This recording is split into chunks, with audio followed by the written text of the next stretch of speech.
Hello everyone, hello students, welcome to my channel. कैसे हैं आप सब? स्टार्ट करते हैं आज की class. Photosynthesis, the food making process in plants.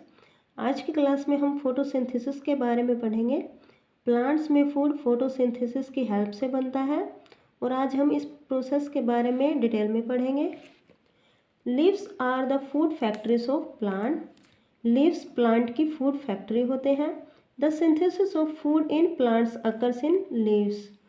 Plant में लीव्स में फूड बनता है, इसलिए जो लीव्स हैं, जो पत्ते हैं, उन्हें प्लांट की फूड फैक्ट्री कहा जाता है। Therefore all the raw material must reach there. इसलिए हर रॉ मटेरियल जैसे वाटर, कार्बन डाइऑक्साइड, मिनरल्स, इन सभी को लीव्स तक पहुंचना होता है।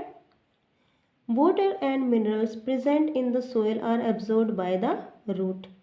सोइल में जो वाटर एंड मिनरल प्रेजेंट होते हैं, इन्हें प्लांट की रूट एब्जॉर्ब करती हैं and transported to the leaves, और इन्हें लीव्स तक पहुंचाती है। Carbon dioxide from air is taken in through the tiny pores present on the surface of the leaves. जो कार्बन डाइऑक्साइड है वो एयर में प्रेजेंट होती है और लीव्स के सरफेस पे टीनी पोर्स प्रेजेंट होते हैं, और इन्हीं टीनी पोर्स से कार्बन डाइऑक्साइड को लीव्स लेते हैं। These pores are surrounded by guard cell. और जो ये छोटे छोटे पोर्स होते हैं, इन्हें कौन सराउंड करता है, कौन घेरे रहता है? इन्हें गार्ड सेल घेरे रहती हैं। सच पोर्स आर कॉल्ड स्टोमेटा। और इन पोर्स को क्या बोला जाता है? स्टोमेटा बोला जाता है। ये देखिए फिगर 1.2, इसमें ये लीफ है और इसके एक स्मॉल पोर्शन को हम यहाँ पे देख रहे हैं। तो ये जो हमें बीच में दिखाई दे रहा है, this is the stomatal opening, stomatal pore है ये। और जो ये साइड्स में हमें दो सेल्स दिखाई दे रही हैं जो इस स्टोमेटल पोर को घेरे हुए हैं, this are the guard cell and this is the structure of stomata. और जो इस साइड्स में सेल है, ये अदर सेल्स हैं, इन्हें सब्सिडरी सेल्स बोलते हैं। Now would you want to know how water and minerals absorbed by roots reach the leaves? कि जो रूट ने वाटर और मिनरल्स को एब्जॉर्ब किया है वो लीव्स तक कैसे पहुंचते हैं, अब इसके बारे में पढ़ेंगे। Water and minerals are transported to the leaves by the vessels which run like pipe throughout the root, the stem, the branches and the leaves. कि जो वाटर और मिनरल्स हैं वो लीव में कैसे ट्रांसपोर्ट होते हैं? तो प्लांट की जो रूट है, स्टेम है, ब्रांचेस है, लीव्स में, इन सभी में वेसल्स प्रेजेंट होती हैं। और ये वेसल्स क्या होती हैं? ये पाइप लाइक स्ट्रक्चर होते हैं जो प्लांट के इन सभी पार्ट में प्रेजेंट होते हैं। They form a continuous path और passages for the nutrients to reach the leaf. और ये वेसल्स क्या करती हैं? ये कंटिन्यूस पाथ बनाती है, पासेज बनाती है, जो इन न्यूट्रिएंट्स को लीफ तक पहुंचाता है। पहेली wants to know what is so special about the leaves that they can synthesize food but other parts of plant cannot। कि प्लांट के जो लीव्स हैं सिर्फ उन्हीं में फूड बनता है, तो ऐसा क्या स्पेशल है लीव्स में जो उसमें फूड बनता है लेकिन प्लांट के अदर पार्ट्स में फूड नहीं बनता है, इसके बारे में पढ़ेंगे। Now the leaves have a green pigment called chlorophyll. जो लीव्स होते हैं उनके अंदर एक ग्रीन कलर का पिगमेंट होता है जिसे क्लोरोफिल बोलते हैं। It helps leaves to capture the energy of the sunlight. और क्लोरोफिल क्या करता है? ये सनलाइट की एनर्जी को कैप्चर करने में हेल्प करता है। This energy is use to synthesise prepare food from carbon dioxide and water. और जो सनलाइट की एनर्जी है, इसी एनर्जी का यूज़ करके प्लांट फूड बनाता है कार्बन डाइऑक्साइड और वाटर की हेल्प से। Since the synthesis of food occurs in the presence of sunlight, it is called photosynthesis. और क्योंकि जो ये फूड है सनलाइट की प्रेजेंस में बन रहा है, तो इस प्रोसेस को हम क्या बोलते हैं? फोटोसिंथेसिस बोलते हैं। Photo means light, synthesis means to combine, की लाइट की प्रेजेंस में फूड का प्रिपेयर होना, ये क्या है? Photosynthesis. So, we find that chlorophyll, sunlight, carbon dioxide, and water are necessary to carry out the process of photosynthesis. तो photosynthesis process के लिए chlorophyll, sunlight, carbon dioxide and water चाहिए.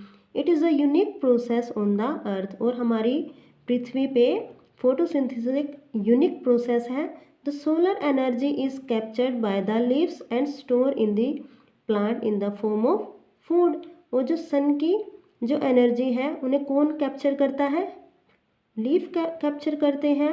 और उन्हें कैसे स्टोर करते हैं? वो फूड की फॉर्म में स्टोर करते हैं. The sun is the ultimate source of energy for all living organisms. इसलिए जो सन है, जो सूरज है, वो हर लिविंग ऑर्गेनिज्म के लिए अल्टीमेट सोर्स है एनर्जी का. सो स्टूडेंट्स, हर लिविंग ऑर्गेनिज्म को जो एनर्जी मिलती है वो किससे मिलती है? सन से मिलती है. Can you imagine life on earth in the absence of photosynthesis? क्या अगर फोटोसिंथेसिस ना हो तो हमारी अर्थ पे लाइफ होगी? In the absence of photosynthesis there would not be any food. कि अगर फोटोसिंथेसिस नहीं होगी तो कोई फूड भी नहीं बनेगा. This survival of almost all living organisms directly or indirectly depends upon the food made by plants.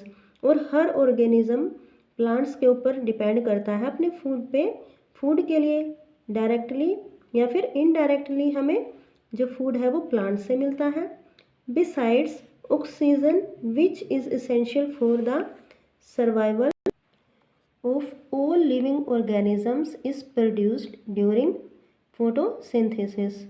और ऑक्सीजन जो हम लेते हैं सांस लेने के लिए वो भी फोटोसिंथेसिस की प्रोसेस में ही प्रोड्यूस होती है.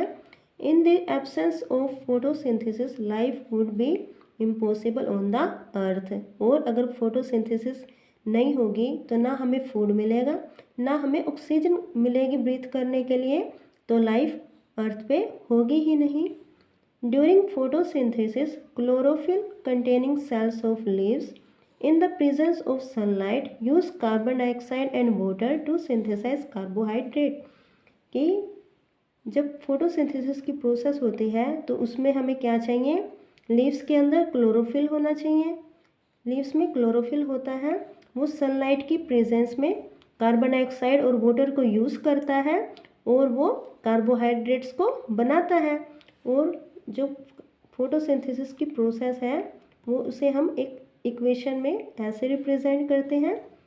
कार्बन डाइऑक्साइड और वाटर आपस में मिलकर सनलाइट और क्लोरोफिल की प्रेजेंस में कार्बोहाइड्रेट बनाते हैं और ऑक्सीजन को एटमॉस्फेयर में रिलीज करते हैं. सो स्टूडेंट्स, ये थी हमारी फोटोसिंथेसिस की प्रोसेस. ये हमारे लीफ का एक सेक्शन दिया गया है. तो देखिए ये लीफ की सेल्स हैं और इन सेल्स में ये डॉटेड जो स्ट्रक्चर है ये क्लोरोफिल है. Now during the process oxygen is release. और जब फोटोसिंथेसिस की प्रोसेस होती है तो ऑक्सीजन रिलीज होती है. Carbohydrate ultimately get converted into starch. और जो कार्बोहाइड्रेट बनती है वो स्टार्च में कन्वर्ट हो जाती है. The presence of starch in leaves indicates the occurrence of photosynthesis. और जब हम एक्टिविटी करते हैं, वो एक्सपेरिमेंट करते हैं, तो हम देखते हैं कि अगर लीव्स में स्टार्च प्रेजेंट है तो इट मीन्स उस लीफ में, उस प्लांट में फोटोसिंथेसिस हो रही है. The starch is also a carbohydrate. और स्टार्च क्या है? ये भी एक कार्बोहाइड्रेट ही है. Beside leaves photosynthesis also take place in the other green parts of the plant in green stems and green branches. की लीव्स के अलावा फोटोसिंथेसिस प्लांट के ग्रीन पार्ट्स में भी होती है. जैसे जो स्टेम है अगर वो ग्रीन कलर का हो, और ग्रीन ब्रांचेस में, इनमें भी फोटोसिंथेसिस होती है. The desert plants have scale और spine like leaves to reduce loss of water by transpiration. कि डेजर्ट में जो प्लांट्स होते हैं उनके अंदर स्केल लाइक या फिर स्पाइन लाइक लीव्स होते हैं ताकि ट्रांसपीरेशन के थ्रू जो वाटर लॉस होता है प्लांट में से उसमें से रिड्यूस कर दिया जाए. क्योंकि जो डेजर्ट प्लांट होते हैं उनके पास वैसे भी वाटर की शॉर्टेज होती है, तो उनके जो लीव्स होते हैं वो स्पाइन लाइक होते हैं, ताकि जो वाटर है वो कम से कम रिलीज हो एटमॉस्फेयर में। These plants have green stems which carry out photosynthesis. और इन प्लांट्स के जो स्टेम्स होते हैं वो ग्रीन होते हैं और वो स्टेम ही फोटोसिंथेसिस करते हैं। Now Bojo has observed some plants with deep red, violet or brown leaves. He want to know whether these leaves also carry out photosynthesis। कि उन्होंने कुछ प्लांट देखे जिनके लीव्स अलग अलग कलर्स के हैं, तो क्या इनमें भी फोटोसिंथेसिस होती है। The leaves other than green also have chlorophyll। कि जो लीव्स ग्रीन कलर के ना होके अलग कलर्स के होते हैं उनके अंदर भी क्लोरोफिल होता है। The large amount of red, brown and other pigments mask the green colour. उनके अंदर लार्ज अमाउंट में रेड, ब्राउन या अदर कलर के पिगमेंट्स होते हैं, जिनकी वजह से उनका जो कलर है वो अलग अलग होता है और वो ग्रीन कलर को छिपा लेते हैं, मास्क कर लेते हैं। Photosynthesis take place in this leaves also. और इन प्लांट्स में भी फोटोसिंथेसिस होती है। देखिए जैसे ये लीव्स हैं इनके कलर डिफरेंट है क्योंकि इनके अंदर दूसरे कलर के पिगमेंट ज़्यादा है, लेकिन क्लोरोफिल है इनके अंदर और इनमें फोटोसिंथेसिस होती है। You often see slimy green patches in ponds or in other stagnant water bodies। हमने जो ponds होते हैं या stagnant water होता है, stagnant मीन्स जो रुका हुआ खड़ा हुआ पानी होता है वाटर बॉडीज़ में, उनमें स्लिमी ग्रीन कलर के पैचेस देखे हैं हमने। These are generally formed by the growth of organisms called algae. और इन ऑर्गेनिजम्स को क्या बोलते हैं, इन्हें एल्गी बोलते हैं, जिन्हें हम काई बोलते हैं। Can you guess but algae are green in colour. की जो एल्गी है वो ग्रीन कलर की क्यों होती है। They contain chlorophyll which give them the green colour. इनमें क्लोरोफिल पिगमेंट प्रेजेंट होता है जिनकी वजह से इनका कलर ग्रीन कलर का होता है। Algae can also prepare their own food by photosynthesis. और क्योंकि एल्गी के अंदर क्लोरोफिल है तो ये भी अपना फूड खुद प्रिपेयर कर लेती है फोटोसिंथेसिस की हेल्प से। Now synthesis of plant food other than carbohydrate. की फोटोसिंथेसिस की जब हमने प्रोसेस की है उसके अंदर कार्बोहाइड्रेट्स तो बन गए, अब देखते हैं फूड के अदर कंपोनेंट्स कैसे बनेंगे।